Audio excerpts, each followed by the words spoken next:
안녕하세요. 시댁 이야기 라디오입니다. 막장 시댁은 제가 최고라고 생각합니다. 라는 사연을 전해드리겠습니다. 안녕하세요. 저는 결혼한 지 13년이 되었고, 결혼 전부터 시댁에는 여러 가지 문제가 많았습니다. 일단 아버님이란 사람은 큰 아들을 낳자마자 바람이 나서 30년 동안 밖에서 살고 있는 상태였고, 자식이 아들뿐이라 신경을 전혀 안 쓰고 있더군요.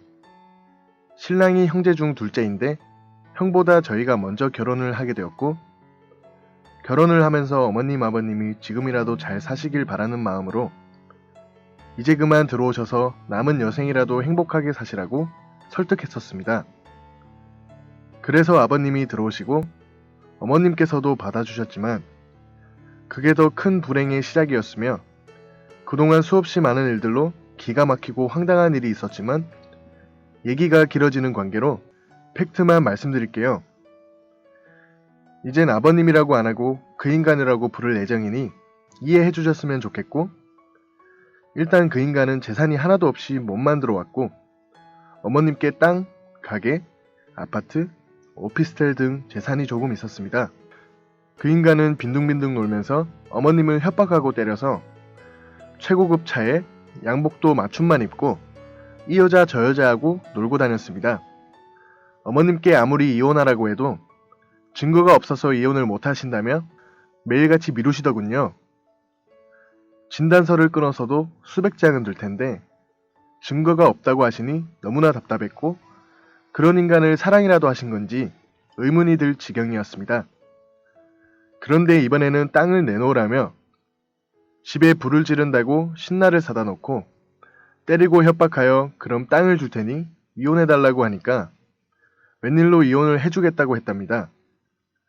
그래서 땅 주고 이혼을 했지만 아직도 어머님 식당에서 먹고 자고 하고 있는데 무슨 소용이 있겠나요? 저희 신랑이 그 모습을 보고 화가 나서 저 인간이 왜 아직도 여기 있냐고 하니 땅만 있지 현금이 없어서 집을 못 구하니 이 겨울에 어딜 가냐고 불쌍해서 있으라고 했다 하셔서 저희는 할 말이 없었습니다. 저희 신랑이 너무 화가 나서 저에게 어머님이 이번에도 또 이용만 당하셨다며 이런 일이 한두 번이 아니었습니다. 그런데 또 그 인간이 가게를 뺏으려고 서류를 꾸미고 있었고 가게가 그 인간 이름으로 되어 있었습니다. 저희 어머님은 미신을 너무 믿고 있는데 점을 보는 할머니가 그 인간이 복이 많아서 그 인간 이름으로 하면 가게가 잘 된다고 했답니다. 그래서 어머님의 가게도 날아가게 생겨 정말 너무 화가 나고 어머님이 너무 불쌍할 지경입니다. 저희도 IMF 때 결혼하여 정말 어렵게 살았고, 결혼 후 1년 동안은 신랑이 거의 1년치 월급을 못 받은 상태에서 회사가 부도났습니다. 그래서 제가 버는 돈으로 생활을 하던 중 결혼한 지 2년 만에 큰아이가 생겨 어쩔 수 없이 회사를 그만두고 아이를 키웠고, 아이를 맡길 곳도 마땅치 않았습니다. 또 저희 신랑이 어려운 환경에서 자라다 보니 거의 방치되었던 상태여서 그런지 어른들에 대한 예절도 잘 모르고 욱하는 성격이 있었습니다. 그래도 저에게는 잘해주고 열심히 사는 사람이라 제가 잘 다듬어주면 더 훌륭한 사람이 될 수 있다는 확신이 있었고, 너무너무 사랑이 있기 때문에 저희 집안의 반대를 무릅쓰고 결혼을 했었습니다.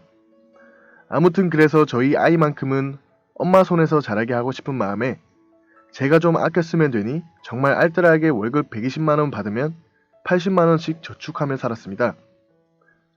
차는 팔아버리고 신랑 정심은 도시락 싸줬으며 한 4년은 휴가도 없이 살았고, 그렇게 사는 중에 어려운 일이 생겨 쌀이 떨어져 며칠 동안 아이하고 라면만 먹던 때도 있었고, 어른들 걱정하실까봐 시댁이고 친정이고 알리지 않았지만 저희 엄마가 어떻게 하셨는지 저희가 놀러 갔을 때 가방에 몰래 10만원을 넣어 놓으셨더라고요. 저희 엄마는 얼굴 보고 주면 안 받을까봐 그랬다고 그 이후로도 계속 챙겨주셨지만 저희 시댁은 알면서도 전혀 도와주지 않았습니다. 도와주면 저희가 의지가 약해질까봐 그런다면서 웃기지도 않은 말들을 하길래 무시했었습니다. 저와 신랑은 둘 다 스스로 벌어서 대학을 마쳤고 지금까지 누구한테 단 한 번도 의지라는 걸 해본 적이 없습니다. 저 또한 신랑만큼은 아니지만 어렵게 자라서 그런지 알뜰하다 생각하며 신랑은 더 말할 것도 없습니다. 그런데 의지할까봐 안 도와준다는 게 말이나 되는지 저는 시어머님이 불쌍하기도 하면서 믿기도 합니다. 그렇게 많은 재산이 있으면서 결혼하면서부터 지금까지 단 한 번도 도와준 적이 없고 저희가 그렇게 어려운데도 자기가 다른 데로 시집 안 가고 아들 키웠으니 생활비를 달라고 하고 손녀 딸들한테 용돈 한 번 주지 않았습니다. 얼마나 어렵게 사는지 알면서 어차피 가지고 있으면 그 인간한테 뺏길 거 아들 조금 주는 게 아까운지 항상 내가 죽으면 다 너네들 거다 라고 하시지만 저희는 한 번도 달라고 해본 적도 없고 돌아가시더라도 그 인간이 다 쓸 게 뻔하여 저희 거라 생각해 본 적도 없습니다. 그리고 또 하나의 사이코가 있는데 바로 아주버님이라는 인간이며 그 인간도 자기 아버지하고 똑같습니다. 고등학교 때 퇴학당하고 나이트 웨이터 등 이런저런 직업을 전전하다 중고차 매매를 하게 되어 돈을 꽤 많이 벌었다고 하더라고요. 그래도 개버릇은 남 못 주는지 항상 이 여자 저 여자를 헤매고 다니다 8살이나 어린 여자를 만나 우여곡절 끝에 결혼을 했고 15일 만에 그 여자가 짐을 싸서 나갔습니다. 그 여자도 똑같은 여자였는데 결혼 전에 임신하여 둘이서 싸우고 홧김에 5개월 된 태아를 유산시키고 술 먹고 새벽에 어머님 집에 와서 난장판 만들고 둘이 똑같았어요. 오래가지 않을 것 같기는 했지만 결혼한 지 한 달도 안 되어 그렇게 찢어질 줄은 몰랐고 그 여자는 결국 어떤 유부남의 애를 낳고 평촌에서 살고 있다고 들었습니다. 아주버님이라는 인간은 여자를 너무 밝혀서 저희 신랑은 형이 에이즈 걸릴까봐 걱정할 정도이며 이 여자 저 여자하고 동거도 어찌나 많이 하던지 5년 전쯤에는 창피하게 저희가 사는 아파트 바로 옆동으로 동거녀와 이사를 왔습니다. 그 여자도 역시 술집에 다니는 여자였고 정말 화가 나고 동네 사람들이 알까봐 조마조마했습니다. 문제는 그뿐이 아니었고 그 인간도 예의라고는 없는 인간이라 시댁 가면 제가 있어도 문 열어놓고 오줌 싸고 우리 아이들이 있는 데서도 저희 신랑한테 이 새끼 저 새끼 하는 바람에 제가 얘기를 했었습니다. 둘이 있을 때는 맘대로 하셔도 되는데 애들 앞에서는 조심해 주시라고 했지만 우린 친해서 그런다며 친하다는 표현이고 그게 전혀 잘못된 줄을 모르더라고요.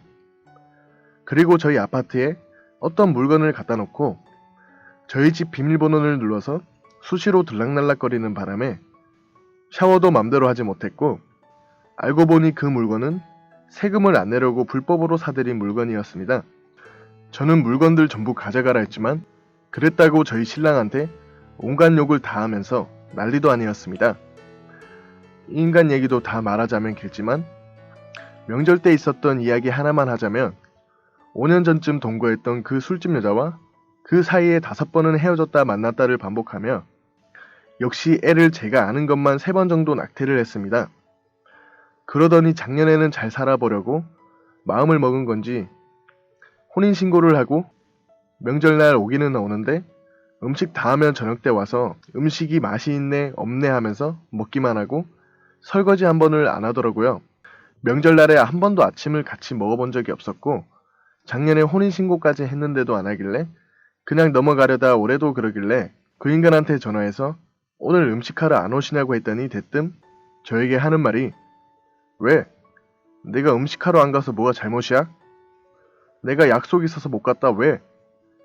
이러면서 그 여자 친구들이 놀러 왔다네요.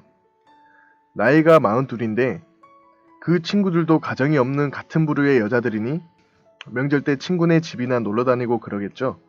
그러면서 계속 반말로 안 먹을 거면 될 거 아니냐는 둥, 그래서 추석 때도 삐졌었냐는 둥, 어디다 반말이냐 싶었지만 그래도 꾹 참고 꼬박꼬박 존댓말하면서 아주버님 호칭 붙이면서 명절 전날은 가족들 다 모여서 음식하고 당일날은 아침을 같이 먹어야 되는 거 아니냐고 했더니 욕을 하며 아 지금 나한테 훈계하는 거야? 이러면서 완전 미친 사람처럼 소리를 지르더군요. 옆에서 듣고 있던 우리 신랑은 전화기 뺏어서 아무리 그래도 그렇게 말하면 안 되는 거 아니냐고 하고 저는 너무 충격받아서 그런지 갑자기 배가 아파오더군요. 그래도 음식하고 설거지하고 하던 일을 계속했지만 도저히 안 되겠다 싶어 청심환을 먹으니 2시간 정도 후에 괜찮아졌고 어머님도 그 얘기 듣고는 할 말을 잃으신 표정이었고 그러는 와중에 그놈이 결국 집으로 찾아왔어요. 어머님은 자기 아들이지만 큰아들을 엄청 무서워하셨고 어머님과 아버님이라는 인간이 싸울 때도 자기 아버지를 죽여버린다고 집에다 총 갖다 놓은 사람이거든요.